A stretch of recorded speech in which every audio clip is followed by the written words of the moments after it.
Bagong lahat, si Lebron papasok na ng kanyang ika-24 na season. Ang lupit din, nauna pang mag-retire yung kalabaw namin sa sakahan. Ginawa ng balbakwa at tapa, mga 10 years ago pa. Makunat na nga rin eh. Mararamdaman din kung gaano katagal si Lebron na naglalaro sa NBA dahil dati ninong lang sa binyag at sa kumpil kinukuha. Ngayon pati ninong na sa kasal. Yung anak naman ng mga barkada ko magdidibo na. Shoutout pala sa San Jose Lipa City. Baka di makapunta eh. Wala lang, shinar ko lang. Malamang sabihin sa comment section, Lebron na naman, gatas na gatas ah. Syempre para malaman ko kung paldo ba or balda. Sa mga nagtatanong kung paano doon, crypto kasi yun, wala na yung e-wallet kaya malaki na ang kaltas. Based naman kay Sham, meron pang until next week kung kailan magdi-decide si Lebron kaya gagatasan ko agad yung kambing. Dami pang utang eh. Based naman sa dating best friend ni Lebron na si Brian Windhorst, nakipag-usap na ang kampo ni Lebron sa mga team na frontrunner na gustong gumawa sa kanya. Based doon, ang prioritize ni Lebron, personal happiness over salary at ito yung mga bucket list niya para maging masaya. Legitimate championship contender, competitive yung team na kayang pumasok ng playoffs, competitive din yung coach at front office, merong existing superstar at pasok naman lahat yung mga teams doon. Pwera siguro sa Golden State dahil sinabi doon competitive front office ay laging tulog si Mike Dunleavy. September pagising nun eh, baka nga nananaginip na nasign na nila si Lebron sa kanilang team. Yung ikalawa naman, team culture at vibes. In short, makakatropa niya yung mga player. May memes pa kasi dati na kung saan mapunta si Lebron at kung anong team niya, laging may panibagong handshake. Hindi magkakatulad yun. Unique. Yung susunod, kung maitutuloy ni Lebron yung lifestyle at yung company niya or yung business na binuo niya nung pumunta siya ng Los Angeles, lalo na yung Spring Hill Company na gumagawa ng mga pelikula. Kaya nga din siya naging billionaire. Mahigit 600 million ang naging value ng company ni Lebron nung dumating siya ng Los Angeles. Ang pinakamalapit kasi sa bucket list ni Lebron ay Golden State or kaya Clippers. Pero based doon na dalawang pasok talaga ay yung Golden State at yung Cavaliers.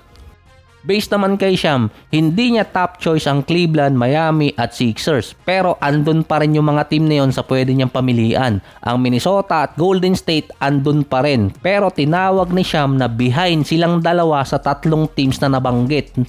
Pero ang punta ni Lebron wala dun sa nabanggit. Siguradong papaldo at bayad yung utang ko. Ilalabang ko ng GOAT si Lebron. Ngayon palang panalo na siya eh. Literal niyan tinalo yung kalabaw sa retirement.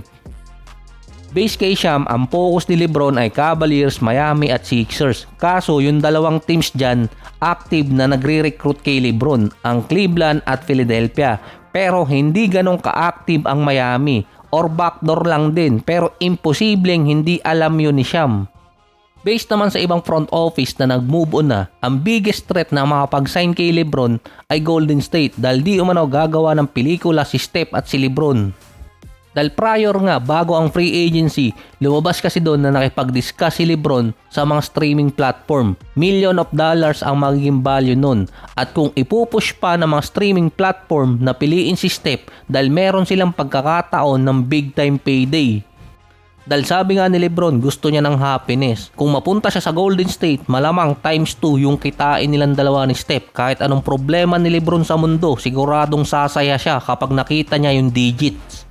Dalawang biggest star ang magkasama na magkakaroon ng documentary na malamang hindi naman panonoorin ng iba na mayroong kasama si Lebron katulad ni Donovan Mitchell or kaya ni Joel Embiid. Si Steph, petty king pa rin. Laging patay mali siya. Mas interesado di umano si Steph na makakasama si Lebron sa pag-golf kesa basketball ang i-discuss. Hindi kasi niya direktang sinagot. Si Draymond hirap na sa pagre-recruit dito kay Lebron. Halos talunin nila yung love team ni Luka at ni Reeves. Na parang kakaiba pa yung sagot nitong si Steph. Dahil ang sinabi lang niya para ma-recruit si Lebron papuntang Golden State, maganda yung golf course sa Bay Area. Ito kasi yung bagong trip ni Lebron ngayon ang mag-golf. Based din sa report, off the cam or off the SOCMED, nag-uusap si Lebron at si Steph. Nagkaroon di umano ng shooting ng podcast si Steph at si Lebron kasama si Tyrese Haliburton para sa isang podcast episode. Petty king talaga itong si Steph dahil hindi siya naglalabas ng mga info about basketball, particular kay LeBron. Tatawagin di umanong master recruiter si Draymond Green kapag napapunta niya si LeBron sa Golden State. Saka business partner yung dalawa eh. May request din kasi si LeBron. Meron kasing report na kinukonsider ni LeBron ang Golden State kung merong iti-trade na player sa kanila. Based naman sa view ng mga fans, either Golden State or Cleveland ang posibleng puntahan nitong si LeBron dahil mostly ng mga teams hindi naman nagkakaroon ng traction or walang inside report. Lagi lang silang nakadikit sa Cleveland or kaya sa Golden State. Tulad na lang nito, sa report ni Sham, laging kadikit noon ng Golden State ang Minnesota na tinawag na dark horse na pwedeng mapunta si LeBron at makasama yung teammate niya sa Team USA si Anthony Edwards. Based sa mga write-ups, kung hindi tinrade si Randle or kaya si Nasrid, potentially pwede maging landing spot ni LeBron ng Minnesota dahil kay Edwards at yung lineup pa nila. Consider na strong lineup yung Minnesota kung hindi nila ginalaw yung roster. Missing piece na lang di umano ang kulang dun sa lineup ni Anthony Edwards. Ngayon naman dumating si LaMelo via trade at nawala yung dalawang core player ng Minnesota. Hindi rin alam kung magiging contender pa rin yung Minnesota next season. Ang San Antonio naman biglang nawala. Kasi kasama siya sa top 8 teams na binigay ni Rich Paul na pwedeng puntahan ni LeBron, kasama rin yung Nuggets. Based sa report, hindi interesado ang San Antonio na kunin si LeBron ngayon. Kaya ang naging view ng mga fans, either Cavaliers or Golden State lang ang pwedeng puntahan ni LeBron so far. Kung mapuntahan kasi ni LeBron yung Cleveland or kaya yung Golden State, talo. Kung Minnesota naman, balik taya lang. Yung isa pang king, si King Kawhi, nagkakalat. Base kay Sham, ang worst scenario kay Kawhi ngayon masuspinde ng 40 or 20 games. Depende sa ebidensya na makikita ng NBA dahil sa no appearance endorsement deal sa aspiration. Ang pinaka worst talaga ngayon, base kay Sham, na pwede mangyari kay Kawhi, pati na rin dito sa Toronto Raptors, ay masuspinde ng buong season si Kawhi. Isa pa rin to eh, namumuti na rin yung mata ko dito eh. Posible pa rin makuha ng Raptors si Kawhi, kaso nga lang, posible siyang mawala ng maraming games. 20 games okay lang, parang load management. Pero 40 games, medyo malaki na yun. Sa bagay, ganun din naman si Kawhi sa Clippers. At least fresh si Kawhi pagdating ng January or February. Wag lang ma-injury. Kaya di umano tumatagal ang investigation kay Kawhi. Bukod sa aspiration deal, merong ikalawa pang nakita yung mga auditor. Parang tama si Gerardo eh, na King Kawhi. Hari ng mga under the table tong si Kawhi ngayon eh. Based to sa report ng The Athletics, meron pa kasing isang deal si Kawhi sa Clippers na hindi dineclare. Si Tito Dennis talaga pahamak eh. Based kasi doon, merong mga expenses si Kawhi na kinover ng Clippers under the table. Kasama yung mga bakasyon niya, mga bagay na binili niya, or kahit anong material na ang Clippers management ang nag-cover at hindi dineclare. Kinonekta kasi yon sa reklamo kay Tito Dennis dati na nag-request siya sa Lakers ng kung ano-ano para lang ma-sign si Kawhi na hindi pinagbigyan. Pero yung Clippers, pinagbigyan nila yung request ni Tito Dennis. Kinonek yun sa investigation. Meron pa nga dong nagsabi na gusto maging part owner nitong si Kawhi at ni Tito Dennis.